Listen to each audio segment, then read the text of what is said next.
ನನ್ನ ಪ್ರಿಯ ದೇಶವಾಸಿಗಳೇ, ನಮಸ್ಕಾರ. ಇಂದು ಡಿಸೆಂಬರ್ 27. 4 ದಿನಗಳ ನಂತರ ವರ್ಷ 2021 ಆರಂಭವಾಗಲಿದೆ. ಇಂದಿನ ಮನದ ಮಾತು ಒಂದು ರೀತಿಯಲ್ಲಿ 2020ರ ಕೊನೆಯ ಮನದ ಮಾತಾಗಿದೆ. ಮುಂದಿನ ಮನದ ಮಾತು 2021ರಲ್ಲಿ ಆರಂಭವಾಗುತ್ತದೆ. ಸ್ನೇಹಿತರೆ, ನನ್ನ ಮುಂದೆ ನೀವು ಬರೆದಂತಹ ಹಲವಾರು ಪತ್ರಗಳಿವೆ. ಮೈಗವ್ನಲ್ಲಿ ನೀವು ಕಳುಹಿಸುವಂತಹ ಸಲಹೆಗಳು ಕೂಡ ನನ್ನ ಮುಂದಿವೆ. ಅದೆಷ್ಟೋ ಜನರು ಫೋನ್ ಮಾಡಿ ತಮ್ಮ ಅನಿಸಿಕೆಗಳನ್ನು ಹಂಚಿಕೊಂಡಿದ್ದಾರೆ. ಬಹಳಷ್ಟು ಸಂದೇಶಗಳಲ್ಲಿ ವರ್ಷ 2020ರ ಅನುಭವ ಮತ್ತು 2021ರ ಸಂಕಲ್ಪದ ಬಗ್ಗೆ ಬರೆಯಲಾಗಿದೆ. ಕೊಲ್ಹಾಪುರದಿಂದ ಅಂಜಲಿಯವರು ಹೀಗೆ ಬರೆದಿದ್ದಾರೆ: ನೂತನ ವರ್ಷಕ್ಕೆ ನಾವು ಬೇರೆಯವರಿಗೆ ಶುಭಾಶಯ ಕೋರುತ್ತೇವೆ. ಈ ಬಾರಿ ನಾವು ಹೊಸದೊಂದು ಕೆಲಸ ಮಾಡೋಣ. ನಾವು ನಮ್ಮ ದೇಶಕ್ಕೆ ಏಕೆ ಶುಭ ಕೋರಬಾರದು? ಅಂಜಲಿಯವರೇ, ನಿಮ್ಮದು ನಿಜಕ್ಕೂ ತುಂಬ ಒಳ್ಳೆಯ ವಿಚಾರ. ನಮ್ಮ ದೇಶ 2021ರಲ್ಲಿ ಸಫಲತೆಯ ಹೊಸ ಶಿಖರವನ್ನು ಮುಟ್ಟಲಿ, ಭಾರತ ಸಶಕ್ತವಾಗಲಿ ಮತ್ತು ವಿಶ್ವದಲ್ಲಿ ಅದನ್ನು ಗುರುತಿಸುವಂತಾಗಲಿ. ಇದಕ್ಕಿಂತ ದೊಡ್ಡ ಹಾರೈಕೆ ಇನ್ನಾವುದಿರಲು ಸಾಧ್ಯ? ಸ್ನೇಹಿತರೆ, ನಮೋ ಆ್ಯಪ್ನಲ್ಲಿ ಮುಂಬೈನ ಅಭಿಷೇಕ್ ಅವರು ಒಂದು ಸಂದೇಶವನ್ನು ಕಳುಹಿಸಿದ್ದಾರೆ. ವರ್ಷ 2020 ನಮಗೆ ಏನೆಲ್ಲ ತೋರಿಸಿತು, ಏನೆಲ್ಲ ಕಲಿಸಿತು, ಅದನ್ನು ನಾವೆಂದೂ ಊಹಿಸಿರಲೂ ಇಲ್ಲ. ಕೊರೋನಾಕ್ಕೆ ಸಂಬಂಧಿಸಿದ ಎಲ್ಲ ವಿಚಾರಗಳನ್ನು ಅವರು ಬರೆದಿದ್ದಾರೆ. ಈ ಪತ್ರಗಳಲ್ಲಿ, ಈ ಸಂದೇಶಗಳಲ್ಲಿ ನನಗೆ ಒಂದು ಸಾಮಾನ್ಯ ಸಂಗತಿ ಕಂಡುಬರುತ್ತಿದೆ, ವಿಶೇಷವೆನಿಸುತ್ತಿದೆ. ಅದನ್ನು ಇಂದು ನಿಮ್ಮೊಂದಿಗೆ ಹಂಚಿಕೊಳ್ಳಬಯಸುತ್ತೇನೆ. ಹೆಚ್ಚಿನ ಪತ್ರಗಳಲ್ಲಿ ಜನರು ದೇಶದ ಸಾಮರ್ಥ್ಯ, ದೇಶವಾಸಿಗಳ ಸಾಮೂಹಿಕ ಶಕ್ತಿಯನ್ನು ಮನದುಂಬಿ ಹೊಗಳಿದ್ದಾರೆ. ಜನತಾ ಕರ್ಫ್ಯೂದಂತಹ ಹೊಸ ಪ್ರಯೋಗ ಸಂಪೂರ್ಣ ವಿಶ್ವಕ್ಕೆ ಸ್ಫೂರ್ತಿಯಾಯಿತು. ಜನರು ಚಪ್ಪಾಳೆ, ತಟ್ಟೆ, ಜಾಗಟೆ ಬಾರಿಸಿ ನಮ್ಮ ಕೊರೋನಾ ಯೋಧರಿಗೆ ಗೌರವ ಸಲ್ಲಿಸಿದರು, ಒಗ್ಗಟ್ಟನ್ನು ತೋರ್ಪಡಿಸಿದರು. ಅದನ್ನು ಕೂಡ ಬಹಳಷ್ಟು ಜನರು ನೆನಪಿಸಿಕೊಂಡಿದ್ದಾರೆ. ಸ್ನೇಹಿತರೆ, ದೇಶದ ಸಾಮಾನ್ಯ ಜನರು ಕೂಡ ಈ ಬದಲಾವಣೆಯನ್ನು ಅನುಭವಿಸಿದ್ದಾರೆ. ನಾನು ದೇಶದಲ್ಲಿ ಒಂದು ಸದಾಶಯದ ಪ್ರವಾಹವನ್ನು ಕಂಡಿದ್ದೇನೆ. ಹಲವಾರು ಸವಾಲುಗಳು ಎದುರಾದವು, ಹಲವಾರು ಸಂಕಷ್ಟಗಳು ಎದುರಾದವು, ಅನೇಕ ತೊಂದರೆಗಳು ಎದುರಾದವು. ಕೊರೋನಾದಿಂದಾಗಿ ವಿಶ್ವದಲ್ಲಿ ಸರಬರಾಜು ಸರಪಳಿಯಲ್ಲಿ ಅನೇಕ ತೊಂದರೆಗಳು ಎದುರಾದವು. ಆದರೆ ನಾವು ಪ್ರತಿಯೊಂದು ಸಂಕಷ್ಟದಿಂದಲೂ ಹೊಸತೊಂದು ಪಾಠವನ್ನು ಕಲಿತೆವು. ದೇಶದಲ್ಲಿ ಹೊಸ ಸಾಮರ್ಥ್ಯವೂ ಸೃಷ್ಟಿಯಾಯಿತು. ಶಬ್ದಗಳಲ್ಲಿ ಹೇಳಬೇಕೆಂದರೆ ಈ ಸಾಮರ್ಥ್ಯದ ಹೆಸರು ಸ್ವಾವಲಂಬನೆ. ಸ್ನೇಹಿತರೆ, ದಿಲ್ಲಿಯ ಅಭಿನವ್ ಬ್ಯಾನರ್ಜಿಯವರು ನನಗೆ ಬರೆದು ಕಳುಹಿಸಿದ ತಮ್ಮ ಅನುಭವ ಬಹಳ ರೋಚಕವಾಗಿದೆ. ಅಭಿನವ್ ಅವರಿಗೆ ತಮ್ಮ ಸಂಬಂಧಿಕರ ಮಕ್ಕಳಿಗೆ ಉಡುಗೊರೆ ಕೊಡಲು ಕೆಲ ಆಟಿಕೆಗಳನ್ನು ಖರೀದಿಸಬೇಕಿತ್ತಂತೆ. ಹಾಗಾಗಿ ಅವರು ದೆಹಲಿಯ ಝಂಡೇವಾಲಾನ್ ಮಾರ್ಕೆಟ್ಗೆ ಹೋಗಿದ್ದರು. ದೆಹಲಿಯಲ್ಲಿ ಈ ಮಾರುಕಟ್ಟೆ ಸೈಕಲ್ಗಳು ಮತ್ತು ಆಟಿಕೆಗಳಿಗೆ ಬಹಳ ಪ್ರಸಿದ್ಧ ಎಂಬುದು ನಿಮ್ಮಲ್ಲಿ ಬಹಳಷ್ಟು ಜನರಿಗೆ ತಿಳಿದಿರಬಹುದು. ಹಿಂದೆ ಅಲ್ಲಿ ದುಬಾರಿ ಆಟಿಕೆಗಳು ಎಂದರೆ ವಿದೇಶಿ ಆಟಿಕೆಗಳೇ ಎಂಬುದಾಗಿತ್ತು. ಅಗ್ಗದ ಆಟಿಕೆಗಳು ಕೂಡ ಹೊರದೇಶದಿಂದಲೇ ಬರುತ್ತಿದ್ದವು. ಆದರೆ ಇಂದು ಅಲ್ಲಿಯ ಅಂಗಡಿ ಮುಂಗಟ್ಟುಗಳಲ್ಲಿ ಗ್ರಾಹಕರಿಗೆ ಒಳ್ಳೆ ಗುಣಮಟ್ಟದ ಆಟಿಕೆ, ಏಕೆಂದರೆ ಇದು ಭಾರತದಲ್ಲಿ ಸಿದ್ಧವಾದದ್ದು, ಮೇಡ್ ಇನ್ ಇಂಡಿಯಾ ಎಂದು ಕೂಗಿ ಕೂಗಿ ಮಾರಾಟ ಮಾಡುತ್ತಿದ್ದಾರೆ ಎಂದು ಅಭಿನವ್ ಅವರು ಪತ್ರದಲ್ಲಿ ಬರೆದಿದ್ದಾರೆ. ಗ್ರಾಹಕರು ಕೂಡ ಭಾರತದಲ್ಲಿ ತಯಾರಿಸಿದ ಆಟಿಕೆಗಳ ಬೇಡಿಕೆ ಇಡುತ್ತಿದ್ದಾರೆ. ಈ ಒಂದು ಆಲೋಚನೆಯಲ್ಲಿ ಎಂಥ ದೊಡ್ಡ ಪರಿವರ್ತನೆ ಆಗಿದೆ ಎಂಬುದಕ್ಕೆ ಇದು ಜ್ವಲಂತ ನಿದರ್ಶನವಾಗಿದೆ. ದೇಶದ ಜನತೆಯ ವಿಚಾರಗಳಲ್ಲಿ ಎಷ್ಟು ದೊಡ್ಡ ಬದಲಾವಣೆಯಾಗುತ್ತಿದೆ, ಅದು ಕೂಡ ಒಂದೇ ವರ್ಷದೊಳಗೆ. ಈ ಪರಿವರ್ತನೆಯನ್ನು ಅಳೆಯುವುದು ಅಷ್ಟು ಸುಲಭವಲ್ಲ. ಅರ್ಥಶಾಸ್ತ್ರಜ್ಞರೂ ಇದನ್ನು ತಮ್ಮ ಮಾಪಕಗಳಲ್ಲಿ ಅಳೆಯಲು ಸಾಧ್ಯವಿಲ್ಲ. ಸ್ನೇಹಿತರೆ, ವಿಶಾಖಪಟ್ಟಣಂನಿಂದ ವೆಂಕಟ್ ಮುರಳಿ ಪ್ರಸಾದ್ ಅವರು ನನಗೆ ಬರೆದಿರುವುದರಲ್ಲೂ ವಿಭಿನ್ನವಾದ ಐಡಿಯಾ ಇದೆ. ನಿಮಗಾಗಿ 2021ಗಾಗಿ 2021ಕ್ಕಾಗಿ ನಾನು ABC ಲಗತ್ತಿಸುತ್ತಿದ್ದೇನೆ ಎಂದು ವೆಂಕಟ್ ಅವರು ಬರೆದಿದ್ದಾರೆ. ಇಷ್ಟಕ್ಕೂ ABCಯಿಂದ ಜೊತೆಗೆ ಅವರಿಗಿರುವ ನಂಟೇನೆಂದು ನನಗೆ ಅರ್ಥವಾಗಲಿಲ್ಲ. ಆದರೆ ವೆಂಕಟ್ ಅವರು ತಮ್ಮ ಪತ್ರದ ಜೊತೆಗೆ ಒಂದು ಚಾರ್ಟನ್ನು ಲಗತ್ತಿಸಿರುವುದನ್ನು ನಾನು ನೋಡಿದೆ. ಆ ಚಾರ್ಟನ್ನು ನೋಡಿದೆ. ಆಗ ನನಗೆ ತಿಳಿಯಿತು ಅವರು ಹೇಳಿದ ABC ಅರ್ಥವೇನೆಂದು. ಸ್ವಾವಲಂಬಿ ಭಾರತದ chart, ABC, Atmanirbhar Bharat chart. ಇದು ಬಹಳ ಆಸಕ್ತಿಕರವಾಗಿದೆ. ವೆಂಕಟ್ ಅವರು ತಾವು ದಿನನಿತ್ಯ ಬಳಸುವಂತಹ ಎಲ್ಲ ವಸ್ತುಗಳ ಸಂಪೂರ್ಣ ಪಟ್ಟಿಯನ್ನು ಸಿದ್ಧಪಡಿಸಿದ್ದಾರೆ. ಅದರಲ್ಲಿ ಎಲೆಕ್ಟ್ರಾನಿಕ್ಸ್, ಸ್ಟೇಷನರಿ, ವೈಯಕ್ತಿಕ ಬಳಕೆಯ ಸಾಮಗ್ರಿಗಳಲ್ಲದೆ ಇನ್ನೂ ಹಲವಾರು ವಸ್ತುಗಳು ಆ ಪಟ್ಟಿಯಲ್ಲಿವೆ. ನಾವು ತಿಳಿದೋ ತಿಳಿಯದೆಯೋ ಕೆಲವು ವಿದೇಶಿ ವಸ್ತುಗಳನ್ನು ಬಳಸುತ್ತಿದ್ದೇವೆ. ಆದರೆ ಅವುಗಳ ಪರ್ಯಾಯ ವಸ್ತುಗಳು ನಮ್ಮ ಭಾರತದಲ್ಲಿ ಸುಲಭವಾಗಿ ಲಭ್ಯವಿವೆ ಎಂದು ವೆಂಕಟ್ ಹೇಳಿದ್ದಾರೆ. ನಮ್ಮ ದೇಶವಾಸಿಗಳ ಪರಿಶ್ರಮ ಮತ್ತು ಪ್ರತಿಫಲ ಇರುವಂತಹ ಉತ್ಪನ್ನಗಳನ್ನೇ ಬಳಸುವುದಾಗಿ ಅವರು ಪ್ರಮಾಣ ಮಾಡಿದ್ದಾರೆ. ಗೆಳೆಯರೇ, ಆದರೆ ಅವರು ಇದರ ಜೊತೆಗೆ ಹೇಳಿದಂತಹ ಮತ್ತೊಂದು ವಿಷಯ ನನಗೆ ಬಹಳ ರೋಚಕವೆನಿಸಿತು. ನಾವು ಸ್ವಾವಲಂಬಿ ಭಾರತವನ್ನು ಸಮರ್ಥಿಸಿಕೊಳ್ಳುತ್ತಿದ್ದೇವೆ, ಆದರೆ ನಮ್ಮ ಉತ್ಪಾದಕರು ಅವರು ತಮ್ಮ ಉತ್ಪನ್ನಗಳ ಗುಣಮಟ್ಟದ ವಿಷಯದಲ್ಲಿ ಯಾವುದೇ ರಾಜಿ ಮಾಡಿಕೊಳ್ಳಬಾರದು ಎಂಬ ಸಂದೇಶವೂ ಇರಬೇಕು ಎಂಬ ಮಾತನ್ನು ಅವರು ಹೇಳಿದ್ದಾರೆ. ಅವರು ಹೇಳಿದ್ದೂ ಸರಿಯೇ. ಝೀರೋ ಎಫೆಕ್ಟ್, ಝೀರೋ ಡಿಫೆಕ್ಟ್ ಯೋಚನೆಯೊಂದಿಗೆ ಕೆಲಸ ಮಾಡುವ ಸಮಯ ಇದಾಗಿದೆ. ನಾನು ದೇಶದ ಉದ್ಯಮಿಗಳು ಮತ್ತು ಸರಕು ಉತ್ಪಾದಕರಲ್ಲಿ ಆಗ್ರಹಿಸುವುದೇನೆಂದರೆ, ದೇಶದ ಜನತೆ ದೃಢ ಸಂಕಲ್ಪ ಗೈದಿದ್ದಾರೆ, ದೃಢವಾದ ಹೆಜ್ಜೆ ಮುಂದಿಟ್ಟಿದ್ದಾರೆ. ವೋಕಲ್ ಫಾರ್ ಲೋಕಲ್ ಎಂಬುದು ಈಗ ಪ್ರತಿ ಮನೆಯಲ್ಲಿಯೂ ಪ್ರತಿಧ್ವನಿಸುತ್ತಿದೆ. ಇಂತಹ ಸಮಯದಲ್ಲಿ ನಮ್ಮ ಉತ್ಪನ್ನಗಳೂ ಅಂತಾರಾಷ್ಟ್ರೀಯ ಮಟ್ಟದ್ದಾಗಿವೆ ಎಂಬುದನ್ನು ನಾವು ಖಚಿತಪಡಿಸಿಕೊಳ್ಳಬೇಕು. ಜಾಗತಿಕವಾಗಿ ಅತ್ಯುತ್ತಮವಾದದ್ದನ್ನು ನಾವು ಭಾರತದಲ್ಲೇ ತಯಾರಿಸಿ ತೋರಿಸೋಣ. ಇದಕ್ಕಾಗಿ ನಮ್ಮ ಉದ್ಯಮಿ ಮಿತ್ರರೆಲ್ಲ ಮುಂದೆ ಬರಬೇಕು, ಸ್ಟಾರ್ಟಪ್ಗಳು ಮುಂದೆ ಬರಬೇಕು ಎಂದು ನಾನು ದೇಶದ ಸರಕು ಉತ್ಪಾದಕರನ್ನು ಆಗ್ರಹಿಸುತ್ತೇನೆ. ನಾನು ಮತ್ತೊಮ್ಮೆ ವೆಂಕಟ್ ಅವರ ಉತ್ತಮ ಪ್ರಯತ್ನಕ್ಕಾಗಿ ಅವರನ್ನು ಅಭಿನಂದಿಸುತ್ತೇನೆ. ಸ್ನೇಹಿತರೆ, ನಾವು ಈ ಭಾವನೆಯನ್ನು ನಿರಂತರವಾಗಿರಿಸಬೇಕು, ಜೋಪಾನವಾಗಿರಿಸಬೇಕು ಮತ್ತು ವೃದ್ಧಿಸುತ್ತಲೇ ಸಾಗಬೇಕು. ನಾನು ಹಿಂದೆಯೂ ಹೇಳಿದ್ದೆ, ಇಂದು ಮತ್ತೊಮ್ಮೆ ದೇಶದ ಜನತೆಯನ್ನು ಆಗ್ರಹಿಸುತ್ತಿದ್ದೇನೆ. ನೀವು ಒಂದು ಪಟ್ಟಿ ಮಾಡಿ, ನಾವು ದಿನಪೂರ್ತಿ ಬಳಸುವಂತಹ ವಸ್ತುಗಳ ಬಗ್ಗೆ ಆಲೋಚಿಸಿ ಮತ್ತು ನಮಗೆ ತಿಳಿಯದೆಯೇ ಯಾವ ವಸ್ತುಗಳು ವಿದೇಶದಲ್ಲಿ ಸಿದ್ಧವಾಗಿವೆಯೋ ನಮ್ಮ ಜೀವನದಲ್ಲಿ ಪ್ರವೇಶಿಸಿವೆ ಎಂಬುದನ್ನು ಗಮನಿಸಿ. ಒಂದು ರೀತಿಯಲ್ಲಿ ಇವು ನಮ್ಮನ್ನು ಅವಲಂಬಿತರನ್ನಾಗಿ ಮಾಡಿವೆ. ಭಾರತದಲ್ಲಿ ಸಿದ್ಧಗೊಳ್ಳುವ ವಸ್ತುಗಳನ್ನು ಆಯ್ಕೆ ಮಾಡಿಕೊಳ್ಳಿ. ಭಾರತದಲ್ಲಿ ಕಷ್ಟಪಟ್ಟು ಬೆವರು ಸುರಿಸಿ ದುಡಿಯುವ ಜನರು ತಯಾರಿಸಿದ ಉತ್ಪನ್ನಗಳನ್ನು ನಾವು ಬಳಸಬೇಕೆಂದು ನಿರ್ಧರಿಸಿಕೊಳ್ಳಿ. ನೀವು ಪ್ರತಿ ವರ್ಷ ಹೊಸ ವರ್ಷದ ಸಂಕಲ್ಪ ಕೈಗೊಳ್ಳುತ್ತೀರಲ್ಲವೇ? ಈ ಬಾರಿ ನಿಮ್ಮ ದೇಶಕ್ಕೋಸ್ಕರ ಒಂದು ಸಂಕಲ್ಪ ಕೈಗೊಳ್ಳಿ. ನನ್ನ ಪ್ರಿಯ ದೇಶಬಾಂಧವರೇ, ಭಯೋತ್ಪಾದಕರಿಂದ, ಅತ್ಯಾಚಾರಿಗಳಿಂದ ದೇಶದ ಸಹಸ್ರಾರು ವರ್ಷಗಳ ಸಂಸ್ಕೃತಿ, ಸಭ್ಯತೆ, ನಮ್ಮ ರೀತಿ ನೀತಿಗಳನ್ನು ಉಳಿಸಿಕೊಳ್ಳಲು ಎಷ್ಟು ದೊಡ್ಡ ಬಲಿದಾನಗೈಯ್ಯಲಾಗಿದೆ ಎಂಬುದನ್ನು ನೆನೆಯುವ ದಿನವೂ ಇದಾಗಿದೆ.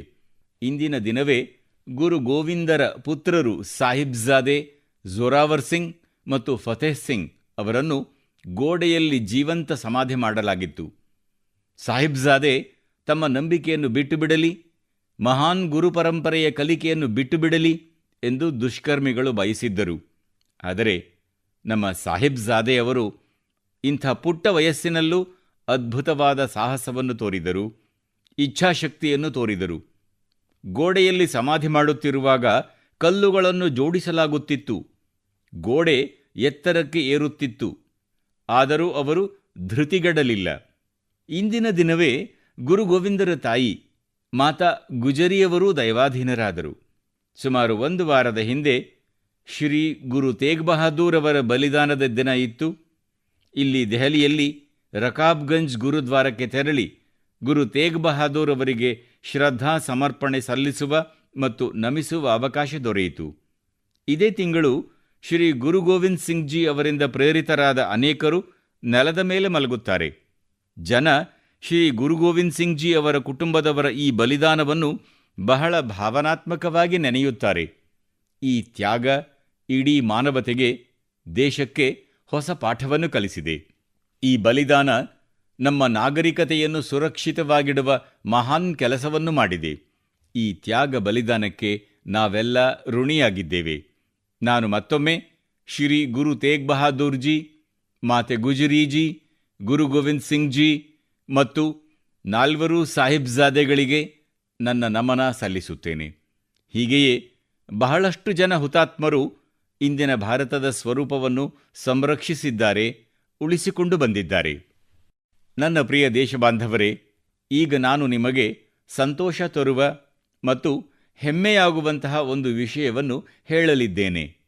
ಭಾರತದಲ್ಲಿ 2014ರಿಂದ 2018ರ ಅವಧಿಯ ನಡುವೆ ಚಿರತೆಗಳ ಸಂಖ್ಯೆಯಲ್ಲಿ ಶೇಕಡ 60ರಷ್ಟು ಏರಿಕೆಯಾಗಿದೆ.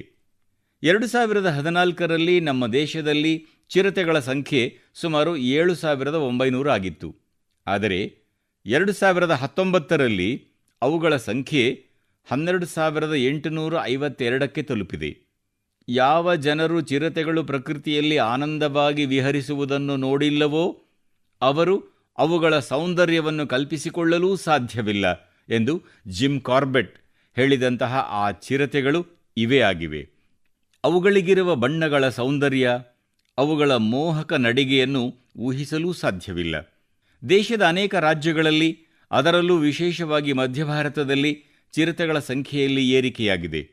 ಚಿರತೆಗಳು ಹೆಚ್ಚಾಗಿ ಬೆಳೆಯುತ್ತಿರುವ ರಾಜ್ಯಗಳಲ್ಲಿ ಮಧ್ಯಪ್ರದೇಶ, ಕರ್ನಾಟಕ ಮತ್ತು ಮಹಾರಾಷ್ಟ್ರ ಅಗ್ರಸ್ಥಾನಗಳಲ್ಲಿವೆ. ಇದೊಂದು ಮಹತ್ತರವಾದ ಸಾಧನೆಯಾಗಿದೆ. ಇಡೀ ವಿಶ್ವದಲ್ಲೇ ಚಿರತೆಗಳು ಅಪಾಯವನ್ನು ಎದುರಿಸುತ್ತಲೇ ಬಂದಿವೆ. ಅವುಗಳ ಆವಾಸ ಸ್ಥಾನಗಳು ಕುಗ್ಗುತ್ತಿವೆ. ಜಗತ್ತಿನೆಲ್ಲೆಡೆ ಅವುಗಳ ಸಂತತಿ ವಿನಾಶದ ಅಂಚನ್ನು ತಲುಪುತ್ತಿದೆ. ಇಂಥ ಪರಿಸ್ಥಿತಿಯಲ್ಲಿ ಭಾರತ ಚಿರತೆಗಳ ಸಂಖ್ಯೆಯ ನಿರಂತರ ಹೆಚ್ಚಳದಿಂದ ಇಡೀ ವಿಶ್ವಕ್ಕೇ ಮಾದರಿಯಾಗಿದೆ. ಕಳೆದ ಕೆಲವು ವರ್ಷಗಳಲ್ಲಿ ಭಾರತದಲ್ಲಿ ಸಿಂಹಗಳ ಸಂಖ್ಯೆಯಲ್ಲಿ ಏರಿಕೆಯಾಗಿದೆ, ಹುಲಿಗಳ ಸಂಖ್ಯೆಯಲ್ಲಿ ವೃದ್ಧಿಯಾಗಿದೆ. ಜೊತೆಗೆ ಭಾರತದ ಅರಣ್ಯ ಪ್ರದೇಶದ ವಿಸ್ತೀರ್ಣವೂ ಹೆಚ್ಚಿದೆ ಎಂಬ ವಿಷಯಗಳು ಬಹುಶಃ ನಿಮಗೆ ಗೊತ್ತಿರಬಹುದು. ಇದು ಕೇವಲ ಸರ್ಕಾರದ ಪ್ರಯತ್ನಗಳಿಂದಷ್ಟೇ ಅಲ್ಲ, ಬದಲಿಗೆ ಹಲವಾರು ನಾಗರಿಕ ಸಮಾಜಗಳು, ಹಲವಾರು ಸಂಸ್ಥೆಗಳು ನಮ್ಮ ಗಿಡಮರಗಳು ಮತ್ತು ವನ್ಯಪ್ರಾಣಿಗಳ ಸಂರಕ್ಷಣೆಗಾಗಿ ಕಾರ್ಯನಿರತವಾಗಿರುವುದರಿಂದ ಸಾಧ್ಯವಾಗಿದೆ. ಅವರೆಲ್ಲರೂ ಅಭಿನಂದನಾರ್ಹರು. ಸ್ನೇಹಿತರೆ, ನಾನು ತಮಿಳುನಾಡಿನ ಕೊಯಮತ್ತೂರಿನ ಒಂದು ಹೃದಯ ಸ್ಪರ್ಶಿ ಪ್ರಯತ್ನದ ಬಗ್ಗೆ ಓದಿದ್ದೆ. ನೀವು ಸಾಮಾಜಿಕ ಜಾಲತಾಣಗಳಲ್ಲಿ ಇದರ ವಿಡಿಯೋ ನೋಡಿರಬಹುದು. ನಾವೆಲ್ಲರೂ ಮನುಷ್ಯರಿಗಾಗಿ ವೀಲ್ ಚೇರ್ ಬಳಸುವುದನ್ನು ನೋಡಿದ್ದೇವೆ. ಆದರೆ ಕೊಯಮತ್ತೂರಿನ ಗಾಯತ್ರಿ ಎಂಬ ಹುಡುಗಿ ಅವಳ ತಂದೆಯ ಜೊತೆಗೆ ಒಂದು ಗಾಯಗೊಂಡ ನಾಯಿಗೂ ವೀಲ್ ಚೇರ್ ತಯಾರಿಸಿದ್ದಾಳೆ. ಈ ಸಂವೇದನಶೀಲತೆ ಸ್ಫೂರ್ತಿ ನೀಡುವಂಥದ್ದಾಗಿದೆ. ಹಾಗೂ ಇದು ಒಬ್ಬ ವ್ಯಕ್ತಿ ಪ್ರತಿ ಜೀವಿಯೆಡೆಗೆ ಕರುಣೆ ಮತ್ತು ಸಹಾನುಭೂತಿ ತೋರಿದಾಗ ಮಾತ್ರ ಸಾಧ್ಯವಾಗುತ್ತದೆ. ದೆಹಲಿಯ NCR ಮತ್ತು ದೇಶದ ಇತರ ನಗರಗಳಲ್ಲಿ ಕೊರೆಯುತ್ತಿರುವ ಚಳಿಯ ನಡುವೆಯೂ ನಿರಾಶ್ರಿತ ಪ್ರಾಣಿಗಳ ಆರೈಕೆಗಾಗಿ ಅನೇಕ ಜನರು ಸಾಕಷ್ಟು ಪ್ರಯತ್ನಗಳನ್ನು ಮಾಡುತ್ತಿದ್ದಾರೆ. ಅವರು ಆ ಪ್ರಾಣಿಗಳ ಊಟ, ನೀರಿನ ವ್ಯವಸ್ಥೆ ಹಾಗೂ ಅವುಗಳಿಗೆ ಸ್ವೆಟರ್ ಮತ್ತು ಹಾಸಿಗೆಯ ವ್ಯವಸ್ಥೆಯನ್ನೂ ಕಲ್ಪಿಸಲು ಮುಂದಾಗಿದ್ದಾರೆ. ಇನ್ನೂ ಕೆಲವರು ಇಂತಹ ನೂರಾರು ಪ್ರಾಣಿಗಳಿಗೆ ದಿನನಿತ್ಯದ ಊಟದ ವ್ಯವಸ್ಥೆ ಮಾಡುವಲ್ಲಿ ತಮ್ಮನ್ನು ತಾವು ತೊಡಗಿಸಿಕೊಂಡಿದ್ದಾರೆ. ಇಂತಹ ಪ್ರಯತ್ನಗಳನ್ನು ಮೆಚ್ಚಲೇಬೇಕು. ಉತ್ತರ ಪ್ರದೇಶದ ಕೌಶಾಂಬಿಯಲ್ಲೂ ಇಂತಹ ಉದಾತ್ತ ಪ್ರಯತ್ನಗಳು ನಡೆಯುತ್ತಿವೆ. ಅಲ್ಲಿಯ ಕಾರಾಗೃಹದಲ್ಲಿರುವ ಕೈದಿಗಳು ಹಸುಗಳನ್ನು ಕೊರೆಯುವ ಚಳಿಯಿಂದ ರಕ್ಷಿಸಲು ಹಳೆಯ ಮತ್ತು ಹರಿದ ಕಂಬಳಿಗಳಿಂದ ಹೊದಿಕೆ ತಯಾರಿಸುತ್ತಿದ್ದಾರೆ. ಈ ಹೊದಿಕೆಗಳನ್ನು ಕೌಶಾಂಬಿ ಸೇರಿದಂತೆ ಇತರ ಜಿಲ್ಲೆಗಳ ಕಾರಾಗೃಹಗಳಿಂದಲೂ ಸಂಗ್ರಹಿಸಲಾಗುತ್ತಿದೆ ಮತ್ತು ಅವುಗಳನ್ನು ಹೊಲಿದು ಗೋಶಾಲೆಗೆ ಕಳುಹಿಸಲಾಗುತ್ತದೆ. ಕೌಶಾಂಬಿ ಕಾರಾಗೃಹದ ಕೈದಿಗಳು ಪ್ರತಿವಾರ ಅವುಗಳಿಗಾಗಿ ಹೊದಿಕೆ ತಯಾರಿಸುತ್ತಿದ್ದಾರೆ. ಬನ್ನಿ, ಇತರರ ಬಗ್ಗೆ ಕಾಳಜಿ ವಹಿಸಲು ಇಂತಹ ಸೇವಾ ಮನೋಭಾವ ತುಂಬಿದ ಪ್ರಯತ್ನಗಳನ್ನು ಪ್ರೋತ್ಸಾಹಿಸೋಣ. ಇದು ನಿಜವಾಗಿಯೂ ಸಮಾಜದ ಸಂವೇದನೆಗಳನ್ನು ಬಲಿಷ್ಠಗೊಳಿಸುವ ಒಂದು ಶ್ರೇಷ್ಠ ಕೆಲಸವಾಗಿದೆ. ನನ್ನ ಪ್ರಿಯ ದೇಶಬಾಂಧವರೇ, ಈಗ ನನ್ನ ಮುಂದೆ ಇರುವ ಪತ್ರದಲ್ಲಿ 2 ದೊಡ್ಡ ಫೋಟೋಗಳಿವೆ. ಇವು ದೇವಾಲಯವೊಂದರ ಬಿಫೋರ್ ಮತ್ತು ಆಫ್ಟರ್ ಫೋಟೋಗಳು. ಈ ಫೋಟೋಗಳೊಂದಿಗಿರುವ ಪತ್ರದಲ್ಲಿ ತಮ್ಮನ್ನು ತಾವು ಯುವಾ ಬ್ರಿಗೇಡ್ ಎಂದು ಕರೆದುಕೊಳ್ಳುವ ಯುವಕರ ಒಂದು ತಂಡದ ಬಗ್ಗೆ ಬರೆಯಲಾಗಿದೆ. ಈ ಯುವಾ ಬ್ರಿಗೇಡ್ ಕರ್ನಾಟಕದಲ್ಲಿರುವ ಶ್ರೀರಂಗಪಟ್ಟಣದ ಹತ್ತಿರ ವೀರಭದ್ರಸ್ವಾಮಿ ಎಂಬ ಹೆಸರಿನ ಪ್ರಾಚೀನ ಶಿವಾಲಯದ ಪುನರುಜ್ಜೀವನ ಕೈಗೊಂಡಿದ್ದಾರೆ. ದಾರಿಹೋಕರು ಕೂಡ ಇಲ್ಲಿ ಒಂದು ದೇವಾಲಯವಿದೆ ಎಂದು ಹೇಳಲಾಗದಷ್ಟು ದೇವಾಲಯದಲ್ಲಿ ಮತ್ತು ಸುತ್ತಲೂ ಗಿಡಗಂಟಿಗಳು ಹಾಗೂ ಹುಲ್ಲು ಬೆಳೆದಿತ್ತು. ಒಂದು ದಿನ ಕೆಲವು ಪಯಣಿಗರು ಈ ಪುರಾತನ ದೇವಾಲಯದ ವಿಡಿಯೋವೊಂದನ್ನು ಸಾಮಾಜಿಕ ಜಾಲತಾಣದಲ್ಲಿ ಪೋಸ್ಟ್ ಮಾಡಿದರು. ಈ ವಿಡಿಯೋವನ್ನು ಸಾಮಾಜಿಕ ಜಾಲತಾಣದಲ್ಲಿ ನೋಡಿದ ಯುವಾ ಬ್ರಿಗೇಡ್ಗೆ ಸುಮ್ಮನಿರಲಾಗಲಿಲ್ಲ. ಈ ತಂಡ ಒಗ್ಗೂಡಿ ಈ ದೇವಾಲಯದ ಜೀರ್ಣೋದ್ಧಾರ ಮಾಡುವ ನಿರ್ಣಯ ಕೈಗೊಂಡರು. ಅವರು ದೇವಾಲಯದ ಸುತ್ತಮುತ್ತ ಬೆಳೆದಂತಹ ಮುಳ್ಳಿನ ಗಿಡಗಳು, ಹುಲ್ಲು ಗಿಡಗಂಟಿಗಳನ್ನು ಸ್ವಚ್ಛಗೊಳಿಸಿದರು. ಎಲ್ಲಿ ರಿಪೇರಿಯ ಮತ್ತು ಕಟ್ಟುವ ಅವಶ್ಯಕತೆ ಇದೆಯೋ ಅದನ್ನು ಮಾಡಿದರು. ಅವರ ಒಳ್ಳೆಯ ಕೆಲಸಗಳನ್ನು ನೋಡಿ ಸ್ಥಳೀಯರು ಸಹಾಯ ಹಸ್ತ ಚಾಚಿದರು. ಒಬ್ಬರು ಸಿಮೆಂಟ್ ಕೊಟ್ಟರೆ ಇನ್ನೊಬ್ಬರು ಬಣ್ಣವನ್ನು ನೀಡಿದರು. ಇಂಥ ಹಲವಾರು ವಸ್ತುಗಳನ್ನು ನೀಡುವ ಮೂಲಕ ಜನರು ತಮ್ಮ ತಮ್ಮ ಕೊಡುಗೆ ನೀಡಿದರು. ಈ ಎಲ್ಲ ಯುವಕರು ಬೇರೆ ಬೇರೆ ಉದ್ಯೋಗಗಳಲ್ಲಿ ತೊಡಗಿಕೊಂಡಿದ್ದಾರೆ. ಇಂಥದ್ದರಲ್ಲಿ ವಾರಾಂತ್ಯದಲ್ಲಿ ಇವರೆಲ್ಲರೂ ಸಮಯವನ್ನು ಮುಡಿಪಾಗಿಟ್ಟು ದೇವಾಲಯದ ಪುನರುಜ್ಜೀವನಕ್ಕಾಗಿ ಕೆಲಸ ಮಾಡಿದರು. ಯುವಕರು ದೇವಾಲಯಕ್ಕೆ ಬಾಗಿಲು ವ್ಯವಸ್ಥೆ ಮಾಡುವ ಮೂಲಕ ವಿದ್ಯುತ್ ವ್ಯವಸ್ಥೆಯನ್ನೂ ಕಲ್ಪಿಸಿದರು. ಹೀಗೆ ಅವರು ದೇವಾಲಯದ ಪುರಾತನ ವೈಭವವನ್ನು ಪುನರ್ಸ್ಥಾಪಿಸುವ ಕೆಲಸ ಮಾಡಿದರು. ಉತ್ಸಾಹ ಮತ್ತು ದೃಢ ನಿಶ್ಚಯ ಎಂಬ 2 ಗುಣಗಳಿಂದ ಜನರು ಯಾವುದೇ ಗುರಿಯನ್ನು ತಲುಪಬಹುದಾಗಿದೆ. ನಾನು ಭಾರತದ ಯುವ ಜನತೆಯನ್ನು ನೋಡಿದಾಗ ಬಹಳ ಆನಂದ ಅನುಭವಿಸುತ್ತೇನೆ ಮತ್ತು ನನ್ನಲ್ಲಿ ಆತ್ಮವಿಶ್ವಾಸ ತುಂಬುತ್ತದೆ. ಆನಂದ ಮತ್ತು ಆತ್ಮವಿಶ್ವಾಸ, ಏಕೆಂದರೆ ನನ್ನ ದೇಶದ ಯುವಜನತೆಯಲ್ಲಿ ಮಾಡಬಲ್ಲೆವು ಎಂಬ ಮನಸ್ಥಿತಿ ಇದೆ ಮತ್ತು ಮಾಡುತ್ತೇವೆ ಎಂಬ ಚೈತನ್ಯವಿದೆ. ಅವರಿಗೆ ಯಾವುದೇ ಸವಾಲು ದೊಡ್ಡದಲ್ಲ, ಯಾವುದೂ ಅವರಿಗೆ ಅಸಾಧ್ಯವಲ್ಲ. ನಾನು ತಮಿಳುನಾಡಿನ ಒಬ್ಬ ಶಿಕ್ಷಕಿಯ ಬಗ್ಗೆ ಓದಿದೆ. ಅವರ ಹೆಸರು ಹೇಮಲತಾ ಎನ್.ಕೆ. ಅವರು ವಿಡುಪುರಂನ ಒಂದು ಶಾಲೆಯಲ್ಲಿ ವಿಶ್ವದ ಅತ್ಯಂತ ಪುರಾತನ ಭಾಷೆ ತಮಿಳು ಕಲಿಸುತ್ತಾರೆ. ಕೋವಿಡ್-19 ಮಹಾಮಾರಿ ಅವರ ಕಲಿಸುವ ಕೆಲಸಕ್ಕೆ ಎಂದಿಗೂ ಅಡ್ಡಿಯಾಗಲಿಲ್ಲ. ಅವರೆದುರು ಸವಾಲುಗಳು ಇದ್ದವು, ಆದರೆ ಅವರು ಒಂದು ಆವಿಷ್ಕಾರಕ ಮಾರ್ಗವನ್ನು ಕಂಡುಕೊಂಡರು. ಅವರು ಪಠ್ಯದ ಎಲ್ಲ 53 ಚಾಪ್ಟರ್ಗಳನ್ನು ಧ್ವನಿಮುದ್ರಿಸಿದರು, ಅನಿಮೇಟೆಡ್ ವಿಡಿಯೋ ತಯಾರಿಸಿದರು, ಅದನ್ನು ಒಂದು ಪೆನ್ ಡ್ರೈವ್ನಲ್ಲಿ ತೆಗೆದುಕೊಂಡು ತಮ್ಮ ವಿದ್ಯಾರ್ಥಿಗಳಿಗೆ ಹಂಚಿದರು. ಇದರಿಂದ ಅವರ ವಿದ್ಯಾರ್ಥಿಗಳಿಗೆ ಬಹಳ ಸಹಾಯವಾಯಿತು. ಅವರು ಪಠ್ಯಗಳನ್ನು ದೃಶ್ಯ ರೂಪದಲ್ಲಿ ಕಲಿತುಕೊಳ್ಳುವಂತಾಯಿತು. ಇದರೊಂದಿಗೆ ದೂರವಾಣಿ ಮೂಲಕವೂ ತನ್ನ ವಿದ್ಯಾರ್ಥಿಗಳೊಂದಿಗೆ ಅವರು ಸಂಭಾಷಣೆ ಮಾಡುತ್ತಿದ್ದರು. ಇದರಿಂದ ವಿದ್ಯಾರ್ಥಿಗಳಿಗೆ ವಿದ್ಯಾರ್ಜನೆ ಬಹಳ ಆಸಕ್ತಿದಾಯಕವಾಯಿತು. ದೇಶದಾದ್ಯಂತ ಕೊರೋನಾದ ಈ ಸಮಯದಲ್ಲಿ ಶಿಕ್ಷಕರು ಅನುಸರಿಸಿದ ನೂತನ ಆವಿಷ್ಕಾರಕ ಪದ್ಧತಿಗಳು, ಸಿದ್ಧಪಡಿಸಿದ ಸೃಜನಾತ್ಮಕ ಕೋರ್ಸ್ ಮೆಟೀರಿಯಲ್, ಆನ್ಲೈನ್ ಓದಿನ ಈ ದಿನಮಾನದಲ್ಲಿ ಬಹಳ ಅಮೂಲ್ಯವಾಗಿವೆ. ಈ ಮೆಟೀರಿಯಲ್ಗಳನ್ನು ಶಿಕ್ಷಣ ಸಚಿವಾಲಯದ ದೀಕ್ಷಾ ಪೋರ್ಟಲ್ನಲ್ಲಿ ಖಂಡಿತ ಅಪ್ಲೋಡ್ ಮಾಡಿರಿ ಎಂದು ಎಲ್ಲ ಶಿಕ್ಷಕರನ್ನೂ ನಾನು ಆಗ್ರಹಿಸುತ್ತೇನೆ. ಇದರಿಂದ ದೂರ ದೂರದ ಪ್ರದೇಶಗಳಲ್ಲಿರುವ ವಿದ್ಯಾರ್ಥಿಗಳಿಗೆ ಬಹಳ ಲಾಭವಾಗುತ್ತದೆ. ಗೆಳೆಯರೇ, ಬನ್ನಿ ಈಗ ಜಾರ್ಖಂಡ್ನ ಕೊರವಾ ಜನಾಂಗದ ಹೀರಾಮನ್ ಅವರ ಬಗ್ಗೆ ಮಾತಾಡೋಣ. ಹೀರಾಮನ್ ಅವರು ಗಢ್ವಾ ಜಿಲ್ಲೆಯ ಸಿಂಜೋ ಗ್ರಾಮದ ನಿವಾಸಿಯಾಗಿದ್ದಾರೆ. ಕೊರವಾ ಜನಾಂಗದ ಜನಸಂಖ್ಯೆ ಕೇವಲ 6,000 ಎಂದು ತಿಳಿದು ನಿಮಗೆ ಆಶ್ಚರ್ಯವಾಗಬಹುದು. ಇವರು ನಗರಗಳಿಂದ ದೂರ ಬೆಟ್ಟಗಳಲ್ಲಿ ಮತ್ತು ಕಾಡಿನಲ್ಲಿ ವಾಸಿಸುತ್ತಾರೆ. ತಮ್ಮ ಸಮುದಾಯದ ಸಂಸ್ಕೃತಿ ಮತ್ತು ಅಸ್ಮಿತೆಯನ್ನು ಉಳಿಸಲು ಹೀರಾಮನ್ ಅವರು ಮುಂದಾಳತ್ವ ವಹಿಸಿದ್ದಾರೆ. ಅವರು 12 ವರ್ಷಗಳ ಸತತ ಪ್ರಯತ್ನದ ನಂತರ ಅಳಿವಿನಂಚಿನಲ್ಲಿರುವ ಕೊರವಾ ಭಾಷೆಯ ನಿಘಂಟನ್ನು ಸಿದ್ಧಪಡಿಸಿದ್ದಾರೆ. ಅವರು ಈ ನಿಘಂಟಿನಲ್ಲಿ ಪ್ರತಿದಿನ ಮನೆಯಲ್ಲಿ ಬಳಸುವ ಪದಗಳಿಂದ ಹಿಡಿದು ದೈನಂದಿನ ಜೀವನದಲ್ಲೇ ಬಳಸುವಂತಹ ಕೊರವಾ ಭಾಷೆಯ ಅನೇಕ ಪದಗಳನ್ನು ಅರ್ಥದೊಂದಿಗೆ ಬರೆದಿದ್ದಾರೆ. ಕೊರವಾ ಜನಾಂಗಕ್ಕಾಗಿ ಹೀರಾಮನ್ ಅವರು ಮಾಡಿದ ಈ ಕಾರ್ಯ ದೇಶಕ್ಕೇ ಒಂದು ಮಾದರಿಯಾಗಿದೆ. ನನ್ನ ಪ್ರಿಯ ದೇಶಬಾಂಧವರೇ, ಅಕ್ಬರನ ಸಭೆಯಲ್ಲಿ ಅಬುಲ್ ಫಜಲ್ ಎಂಬ ಪ್ರಮುಖ ಸದಸ್ಯರೊಬ್ಬರಿದ್ದರು ಎಂದು ಹೇಳಲಾಗುತ್ತದೆ. ಅವರೊಮ್ಮೆ ಕಾಶ್ಮೀರ್ನ ಯಾತ್ರೆಯ ನಂತರ ಕಾಶ್ಮೀರದಲ್ಲಿ ಎಂತಹ ಪ್ರಾಕೃತಿಕ ಸೌಂದರ್ಯವಿದೆ ಎಂದರೆ ಕಿರಿಕಿರಿಯಾಗುವ ಅಥವಾ ಕೋಪ ಮಾಡಿಕೊಳ್ಳುವವರೂ ಅದನ್ನು ನೋಡಿ ಸಂತೋಷದಿಂದ ಕುಣಿಯುತ್ತಾರೆ ಎಂದು ಹೇಳಿದ್ದರು. ನಿಜಕ್ಕೂ ಅವರು ಕಾಶ್ಮೀರದ ಕೇಸರಿ ಹೊಲಗಳನ್ನು ಉಲ್ಲೇಖಿಸುತ್ತಿದ್ದರು. ಕೇಸರಿ ಶತಮಾನಗಳಿಂದಲೂ ಕಾಶ್ಮೀರದೊಂದಿಗೆ ನಂಟನ್ನು ಹೊಂದಿದೆ. ಕಾಶ್ಮೀರದ ಕೇಸರಿಯನ್ನು ಪ್ರಮುಖವಾಗಿ ಪುಲ್ವಾಮಾ, ಬಡಗಾಂವ್ ಮತ್ತು ಕಿಶ್ತ್ವಾಡ್ನಂತಹ ಪ್ರದೇಶಗಳಲ್ಲಿ ಬೆಳೆಯಲಾಗುತ್ತದೆ. ಆದ್ದರಿಂದಲೇ ಈ ವರ್ಷದ ಮೇ ತಿಂಗಳಲ್ಲಿ ಕಾಶ್ಮೀರದ ಕೇಸರಿಗೆ ಜಿಯೋಗ್ರಾಫಿಕಲ್ ಇಂಡಿಕೇಶನ್ ಟ್ಯಾಗ್ ಅಂದರೆ GI ಟ್ಯಾಗ್ ನೀಡಲಾಗಿದೆ. ಈ ಮೂಲಕ ನಾವು ಕಾಶ್ಮೀರದ ಕೇಸರಿಯನ್ನು ಜಾಗತಿಕವಾಗಿ ಒಂದು ಜನಪ್ರಿಯ ಬ್ರ್ಯಾಂಡ್ ಆಗಿ ಪರಿವರ್ತಿಸಲು ಬಯಸುತ್ತಿದ್ದೇವೆ. ಅನೇಕ ಔಷಧೀಯ ಗುಣಗಳನ್ನು ಹೊಂದಿರುವ ಮಸಾಲೆಯಾಗಿ ಕಾಶ್ಮೀರದ ಕೇಸರಿ ಜಾಗತಿಕ ಮಟ್ಟದಲ್ಲಿ ಪ್ರಸಿದ್ಧಿ ಪಡೆದಿದೆ. ಇದು ಬಹಳ ಪರಿಮಳ ಹೊಂದಿದೆ. ಇದರ ಬಣ್ಣ ಗಾಢವಾಗಿರುತ್ತದೆ. ಇದರ ಎಳೆಗಳು ಉದ್ದ ಮತ್ತು ದಪ್ಪವಾಗಿರುತ್ತವೆ. ಇದು ಅದರ ಔಷಧೀಯ ಗುಣವನ್ನು ಹೆಚ್ಚಿಸುತ್ತದೆ. ಇದು ಜಮ್ಮು ಮತ್ತು ಕಾಶ್ಮೀರದ ಶ್ರೀಮಂತ ಸಂಸ್ಕೃತಿಯನ್ನು ಪ್ರತಿನಿಧಿಸುತ್ತದೆ. ಗುಣಮಟ್ಟದ ಬಗ್ಗೆ ಹೇಳುವುದಾದರೆ ಕಾಶ್ಮೀರದ ಕೇಸರಿ ಬಹಳ ವಿಶಿಷ್ಟವಾದದ್ದು ಮತ್ತು ಇತರ ದೇಶಗಳ ಕೇಸರಿಗಿಂತ ವಿಭಿನ್ನವಾದದ್ದಾಗಿದೆ. ಕಾಶ್ಮೀರದ ಕೇಸರಿಗೆ ಜಿಐ ಟ್ಯಾಗ್ ಮಾನ್ಯತೆಯಿಂದ ಒಂದು ಹೊಸ ಗುರುತು ದೊರೆತಿದೆ. ಕಾಶ್ಮೀರದ ಕೇಸರಿಗೆ ಜಿಐ ಪ್ರಮಾಣಪತ್ರ ದೊರೆತ ನಂತರ ದುಬೈನ ಸೂಪರ್ ಮಾರ್ಕೆಟ್ ಒಂದರಲ್ಲಿ ಇದರ ವ್ಯಾಪಾರವನ್ನು ಪ್ರಾರಂಭಿಸಲಾಯಿತು ಎಂದು ತಿಳಿದು ನಿಮಗೆ ಸಂತೋಷವಾಗಬಹುದು. ಈಗ ಇದರ ರಫ್ತು ಹೆಚ್ಚಾಗಲಿದೆ. ಇದು ಸ್ವಾವಲಂಬಿ ಭಾರತವನ್ನಾಗಿಸುವ ನಮ್ಮ ಪ್ರಯತ್ನಗಳಿಗೆ ಮತ್ತಷ್ಟು ಪುಷ್ಟಿ ನೀಡಲಿದೆ. ಕೇಸರಿ ಬೆಳೆಗಾರರಿಗೆ ಇದರಿಂದ ವಿಶಿಷ್ಟ ಲಾಭ ದೊರೆಯಲಿದೆ. ಪುಲ್ವಾಮಾದ ತ್ರಾಲ್ನ ಶಾರ್ ಪ್ರದೇಶದ ನಿವಾಸಿಯಾದ ಅಬ್ದುಲ್ ಮಜೀದ್ ವಾನಿಯನ್ನು ನೋಡಿ.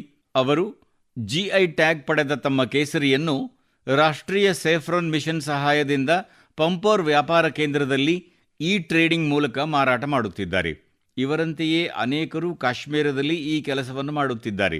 ಮುಂದಿನ ಬಾರಿ ನೀವು ಕೇಸರಿಯನ್ನು ಖರೀದಿಸಲು ನಿರ್ಧರಿಸಿದರೆ ಕೇವಲ ಕಾಶ್ಮೀರದ ಕೇಸರಿಯನ್ನು ಖರೀದಿಸಿ.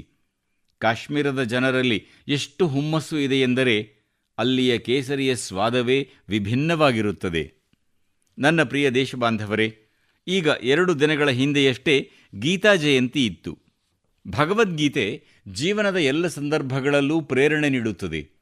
ಆದರೆ ಭಗವದ್ಗೀತೆ ಇಂಥ ಅದ್ಭುತ ಗ್ರಂಥ ಏಕಾಗಿದೆ ಎಂಬುದನ್ನು ನೀವು ಆಲೋಚಿಸಿದ್ದೀರಾ? ಏಕೆಂದರೆ ಇದು ಸ್ವಯಂ ಶ್ರೀಕೃಷ್ಣನ ಮುಖವಾಣಿಯಾಗಿದೆ. ಅರಿಯುವ ಜಿಜ್ಞಾಸೆಯಿಂದ ಆರಂಭವಾಗುವುದು ಗೀತೆಯ ವಿಶಿಷ್ಟತೆಯಾಗಿದೆ. ಪ್ರಶ್ನೆಗಳಿಂದ ಆರಂಭವಾಗುತ್ತದೆ. ಅರ್ಜುನ ಭಗವಂತ ಕೃಷ್ಣನಿಗೆ ಪ್ರಶ್ನಿಸುತ್ತಾನೆ, ಜಿಜ್ಞಾಸೆಯನ್ನು ತೋರುತ್ತಾನೆ. ಆದ್ದರಿಂದಲೇ ಗೀತೆಯ ಜ್ಞಾನ ಜಗತ್ತಿಗೆ ದೊರೆಯಿತು.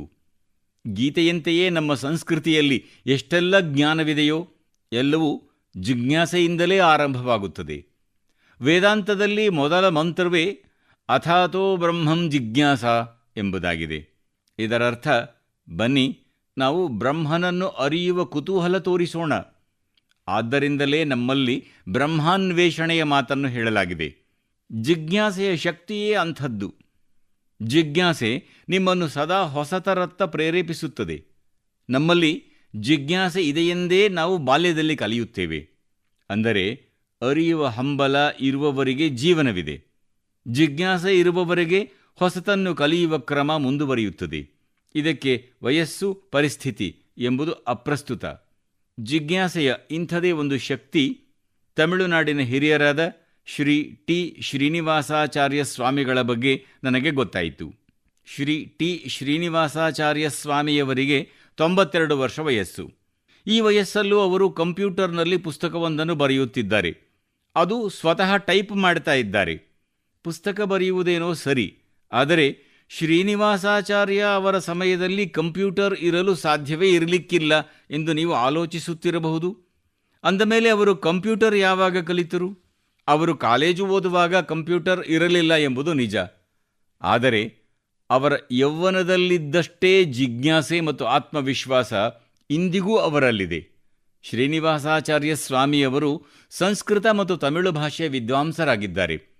ಇಲ್ಲಿಯವರೆಗೆ ಅವರು ಸುಮಾರು 16 ಆಧ್ಯಾತ್ಮಿಕ ಗ್ರಂಥಗಳನ್ನು ಬರೆದಿದ್ದಾರೆ.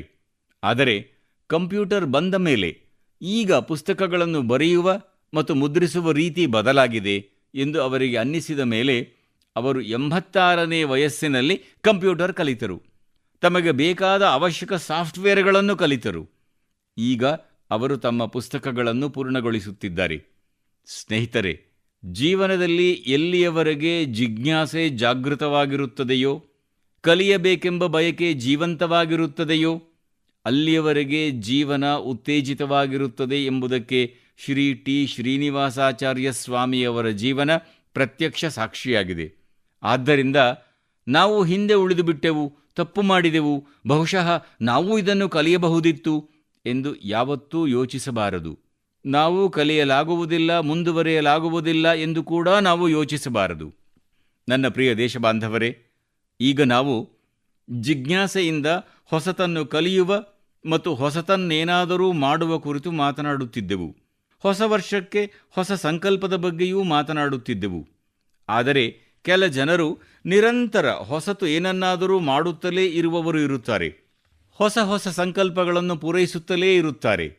ನಾವು ಸಮಾಜಕ್ಕಾಗಿ ಏನನ್ನಾದರೂ ಮಾಡಿದಾಗ ಬಹಳಷ್ಟು ಸಾಧಿಸುವ ಶಕ್ತಿಯನ್ನು ಸ್ವತಃ ಸಮಾಜ ನಮಗೆ ನೀಡುತ್ತದೆ ಎಂಬುದನ್ನು ಕೂಡ ನಿಮ್ಮ ಜೀವನದಲ್ಲಿ ಅನುಭವಿಸಿರಬಹುದು. ಸಾಮಾನ್ಯವೆಂದೆನಿಸುವ ಪ್ರೇರಣೆಯಿಂದ ಕೂಡ ಬಹುದೊಡ್ಡ ಕೆಲಸಗಳಾಗುತ್ತವೆ. ಪ್ರದೀಪ್ ಸಾಂಗವಾನ್ ಇಂತಹುದೇ ಒಬ್ಬ ಯುವಕರಾಗಿದ್ದಾರೆ. ಗುರುಗ್ರಾಮ್ನ ಪ್ರದೀಪ್ ಸಾಂಗವಾನ್ 2016ರಿಂದ ಹೀಲಿಂಗ್ ಹಿಮಾಲಯಾಸ್ ಎಂಬ ಹೆಸರಿನ ಆಂದೋಲನವನ್ನು ಮುನ್ನಡೆಸುತ್ತಿದ್ದಾರೆ. ಅವರು ತಮ್ಮ ತಂಡ ಮತ್ತು ಸ್ವಯಂ ಸೇವಕರೊಂದಿಗೆ ಹಿಮಾಲಯದ ಬೇರೆ ಬೇರೆ ಪ್ರದೇಶಗಳಿಗೆ ಹೋಗುತ್ತಾರೆ ಮತ್ತು ಅಲ್ಲಿ ಪ್ರವಾಸಿಗರು ಬಿಟ್ಟು ಹೋಗುವಂತಹ ಪ್ಲಾಸ್ಟಿಕ್ ಕಸವನ್ನು ಸ್ವಚ್ಛಗೊಳಿಸುತ್ತಾರೆ. ಪ್ರದೀಪ್ ಅವರು ಇಲ್ಲಿಯವರೆಗೆ ಹಿಮಾಲಯದ ಬೇರೆ ಬೇರೆ ಪ್ರವಾಸಿ ತಾಣಗಳಿಂದ ಟನ್ಗಟ್ಟಲೆ ಪ್ಲಾಸ್ಟಿಕ್ ಕಸವನ್ನು ಸ್ವಚ್ಛಗೊಳಿಸಿದ್ದಾರೆ. ಹೀಗೆಯೇ ಅನುದೀಪ್ ಮತ್ತು ಮಿನುಷಾ ಎಂಬ ಕರ್ನಾಟಕದ ಯುವ ದಂಪತಿ ಇದ್ದಾರೆ. ಅನುದೀಪ್ ಮತ್ತು ಮಿನುಷಾ ಕಳೆದ ತಿಂಗಳು ನವೆಂಬರ್ನಲ್ಲಿ ವಿವಾಹವಾಗಿದ್ದಾರೆ. ವಿವಾಹದ ನಂತರ ಬಹಳಷ್ಟು ಯುವಜನತೆ ಸುತ್ತಾಡಲು ಹೋಗುತ್ತಾರೆ. ಆದರೆ ಇವರಿಬ್ಬರೂ ವಿಭಿನ್ನವಾದದ್ದನ್ನು ಮಾಡಿದ್ದಾರೆ. ಜನರು ತಮ್ಮ ಮನೆಗಳಿಂದ ಹೊರಗೆ ಸುತ್ತಾಡಲು ಹೋಗುತ್ತಾರೆ, ಆದರೆ ಹೋದಲ್ಲೆಲ್ಲ ಸಾಕಷ್ಟು ಕಸವನ್ನು ಬಿಟ್ಟು ಬರುತ್ತಾರೆ ಎಂಬುದನ್ನು ಇವರು ಗಮನಿಸಿದ್ದರು. ಕರ್ನಾಟಕದ ಸೋಮೇಶ್ವರ ಕಡಲ ತೀರದಲ್ಲೂ ಇದೇ ಸ್ಥಿತಿಯಿತ್ತು. ಸೋಮೇಶ್ವರ ಕಡಲ ತೀರದಲ್ಲಿ ಜನರು ಬಿಟ್ಟು ಹೋದ ಕಸವನ್ನು ಸ್ವಚ್ಛಗೊಳಿಸುವುದಾಗಿ ಅನುದೀಪ್ ಮತ್ತು ಮಿನುಷಾ ನಿರ್ಧರಿಸಿದ್ದರು. ವಿವಾಹದ ನಂತರ ಪತಿ ಪತ್ನಿಯರಿಬ್ಬರೂ ಇದನ್ನೇ ತಮ್ಮ ಪ್ರಥಮ ಸಂಕಲ್ಪವಾಗಿ ಕೈಗೊಂಡರು. ಇಬ್ಬರೂ ಜೊತೆಗೂಡಿ ಸಮುದ್ರ ತೀರದ ಸಾಕಷ್ಟು ಕಸವನ್ನು ಸ್ವಚ್ಛಗೊಳಿಸಿದರು. ತಮ್ಮ ಈ ಸಂಕಲ್ಪದ ಕುರಿತು ಸಾಮಾಜಿಕ ಜಾಲತಾಣದಲ್ಲೂ ಅನುದೀಪ್ ಹಂಚಿಕೊಂಡರು. ಇನ್ನೇನು, ಅವರ ಈ ಅದ್ಭುತ ವಿಚಾರದಿಂದ ಪ್ರೇರಿತರಾಗಿ ಸಾಕಷ್ಟು ಜನರು ಅವರೊಂದಿಗೆ ಕೈಜೋಡಿಸಿದರು. ಇವರೆಲ್ಲರೂ ಸೇರಿ ಸೋಮೇಶ್ವರ ಕಡಲ ತೀರದಲ್ಲಿ 800 ಕಿಲೋಗ್ರಾಂಗಳಿಗಿಂತ ಹೆಚ್ಚು ಕಸವನ್ನು ಸ್ವಚ್ಛಗೊಳಿಸಿದರು ಎಂಬುದನ್ನು ಕೇಳಿ ನೀವು ಆಶ್ಚರ್ಯಗೊಳ್ಳುತ್ತೀರಿ. ಸ್ನೇಹಿತರೆ, ಈ ಪ್ರಯತ್ನಗಳ ಮಧ್ಯೆ ಈ ಕಸ ಈ ಬೀಚ್ಗಳ ಮೇಲೆ, ಈ ಬೆಟ್ಟಗಳ ಮೇಲೆ ಹೇಗೆ ತಲುಪಿತು ಎಂಬುದನ್ನು ನಾವು ಯೋಚಿಸಬೇಕಾಗುತ್ತದೆ. ನಮ್ಮಲ್ಲಿರುವ ಯಾರಾದರೊಬ್ಬರು ಈ ಕಸವನ್ನು ಅಲ್ಲಿ ಬಿಟ್ಟು ಬರುತ್ತೇವೆ. ಪ್ರದೀಪ್, ಅನುದೀಪ್, ಮಿನುಷಾ ಅವರಂತೆ ನಾವು ಸ್ವಚ್ಛತಾ ಅಭಿಯಾನವನ್ನು ಆರಂಭಿಸಬೇಕಿದೆ.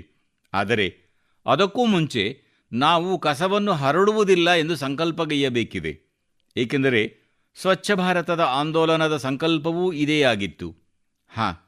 ಮತ್ತೊಂದು ವಿಷಯವನ್ನು ನಿಮಗೆ ನೆನಪಿಸ ಬಯಸುತ್ತೇನೆ. ಕೊರೋನಾದಿಂದಾಗಿ ಇದರ ಬಗ್ಗೆ ಈ ವರ್ಷ ಅಷ್ಟೊಂದು ಚರ್ಚಿಸಲು ಸಾಧ್ಯವಾಗುತ್ತಿಲ್ಲ. ನಾವು ನಮ್ಮ ದೇಶವನ್ನು ಸಿಂಗಲ್ ಯೂಸ್ ಪ್ಲಾಸ್ಟಿಕ್ನಿಂದ ಮುಕ್ತಗೊಳಿಸಲೇಬೇಕಿದೆ. 2021ರ ಸಂಕಲ್ಪಗಳಲ್ಲಿ ಇದೂ ಒಂದಾಗಿದೆ. ಕೊನೆಯದಾಗಿ ನಿಮ್ಮೆಲ್ಲರಿಗೂ ಹೊಸ ವರ್ಷದ ಅನಂತ ಶುಭ ಹಾರೈಕೆಗಳನ್ನು ತಿಳಿಸಬಯಸುತ್ತೇನೆ. ಸ್ವತಃ ನೀವು ಆರೋಗ್ಯದಿಂದಿರಿ, ನಿಮ್ಮ ಕುಟುಂಬದ ಆರೋಗ್ಯವನ್ನು ರಕ್ಷಿಸಿ. ಮುಂದಿನ ವರ್ಷ ಜನವರಿಯಲ್ಲಿ ಹೊಸ ವಿಷಯಗಳ ಬಗ್ಗೆ ಮನದ ಮಾತುಗಳನ್ನಾಡೋಣ. ಅನಂತ ಧನ್ಯವಾದಗಳು.